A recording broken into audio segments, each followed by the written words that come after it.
Nancy Hornberger, professor here at the Graduate School of Education in the Language and Literacy and Education Division.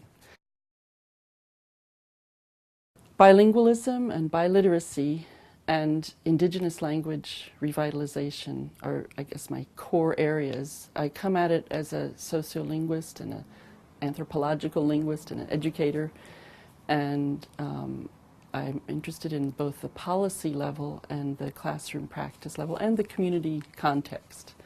Well, we use a theoretical framework that I call continua of biliteracy that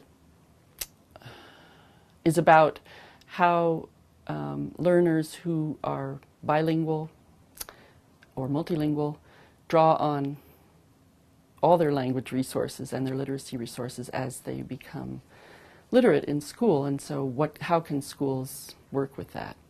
We look at everything, again, from classroom level to content, to community, to policy. I've worked in both Philadelphia and primarily the Andes of Latin America on related issues. That is, I've done it comparatively, looking at bilingualism and biliteracy in the school and the community. My focal area is indigenous language revitalization and multilingual language policies.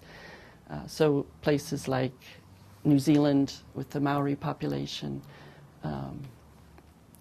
Singapore with its multilingual language education policy, South Africa, especially indigenous language groups and multilingual education that attends to their educational needs and to the revitalization of those languages. Our language policy in the U.S. tends to be, without always explicitly being so, although in recent years becoming much more explicitly English only.